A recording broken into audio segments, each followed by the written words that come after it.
always forget about the personal and how much we have at stake when it comes to me and you, but somehow I'm always just thinking about the hustle. And I've always been the man of my family, so all I know how to do is try to support and try to make money, and I don't want you to think that I'm selfish in any way. 'Cause I love you more than I can love anything in this world. It's been a long road. It began with a USB and finished with a man who was totally disoriented. Jim Jones sat in the courtroom silently, arms crossed, attempting to preserve what little dignity he still possessed. However, the entire room changed as Cameron handed the clerk that little disc. The screen sprang to life. The video wasn't only a surprise, it was a surgical procedure. Chrissy entering a hotel with another man while wearing a sweatshirt and heels. No, Jim. Reggie was the one. Burnt into the corner was the timestamp. 9:13 p.m. in Soho, outside the Moran Hotel. The video had audio, perspectives, and more. Nobody was prepared for what Chrissy's voice murmured. "Keep him in the dark. Something inside," Jim snapped. But he didn't blink or flinch. You sensed it. Mama Jones stopped. With the contentment of someone who has been waiting for this very moment for years, Cameron reclined back. However, this was not an impromptu betrayal. Chrissy was aware of the cameras.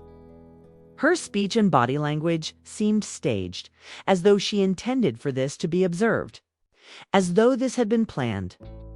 The adultery wasn't the only thing that made things worse. It was the difference.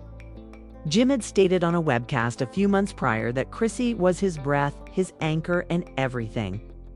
However, she was there, speaking to Reggie while holding a glass of wine and softly shadowed by the dark lighting. "I can now breathe with you. I'm not feeling stuck."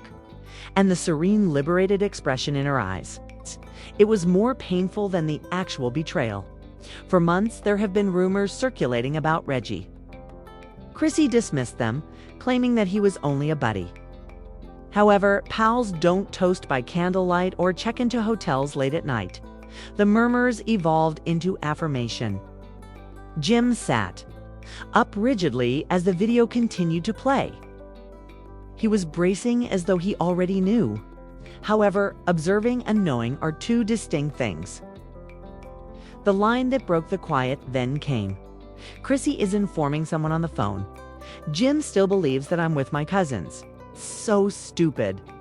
The courtroom became silent. Mama Jones yelled. As she attempted to stand up, she was kept back by security. Jim passed out, gasping for air, hands to his chest. EMTs arrived quickly. Everything was stopped by the court, and that was only the first clip. The wound was only made worse by the subsequent scenario. Chrissy laughed and swirled her wine, while leaning against the motel bed frame. Her words, "This is where I feel real, with you.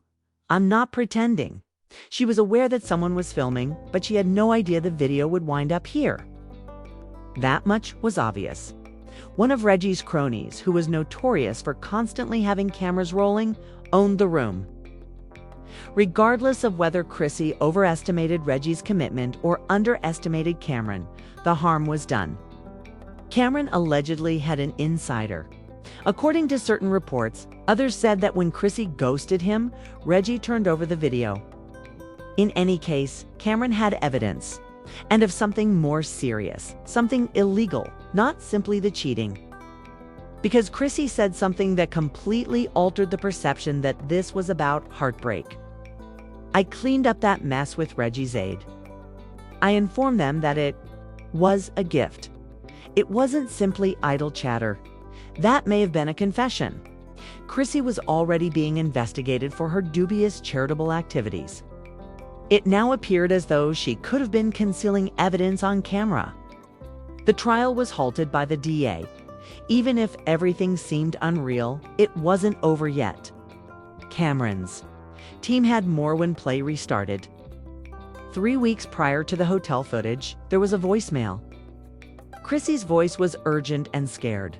"Mona, the season will end if Jim learns. Cameron is unable to view that video. You assure me that it was removed. However, it wasn't. It was performed for everyone, including Jim's mother, here in court. The recording demonstrated not simply dishonesty, but also a conscious effort to hide the truth.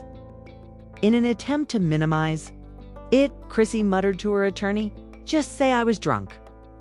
Incredulous, the courtroom shook its head. The video was really clear. She spoke steadily. "That's not a valid reason." It didn't end there, though. Then came a behind-the-scenes video from Love and Hip Hop New York that was shot months earlier. Yandi and Chrissy conversing during a break. Neither was aware that they were being filmed. Chrissy let out a sigh. "All I'm doing is this for Mona. Another season. After that, I'll stop acting the part." He inquired, "What are you pretending, Chrissy?" "Put it simply, I still hang out at the gym. We've passed." "I simply haven't spoken it aloud." Once adoring fans immediately turned against her. Setup Queen became popular. The old clips came back. People now thought that the tweets they had missed were warnings. "She ruined my son," yelled Mama Jones as she raced down the corridor outside the court. "What a snake that lady is." She was stopped by security, but it was too late. Already, the meltdown had gone viral. Memes, TikToks, and modifications are all over the place. Afterward, Cameron's attorney dropped yet another surprise: printed emails. Chrissy is requesting that someone remove the video from a private server. "I need that room wiped by Monday," she wrote. "Jim won't get better if it spills. The program won't either." The pistol was smoking. Not only infidelity, not only telling lies, it was manipulation. Control over the media. A complete cover-up. At last, Jim said something. Just one query. "Did any of it happen?" Chrissy remained silent, simply glanced down. Her quiet reverberated. The court even halted because VH1's legal team had joined the argument, not because of the drama. They asserted that some of the videos could be in violation of confidentiality clauses. However, the judge was unconcerned with network politics. "Did you try to influence this case with media tactics?" he asked Chrissy directly.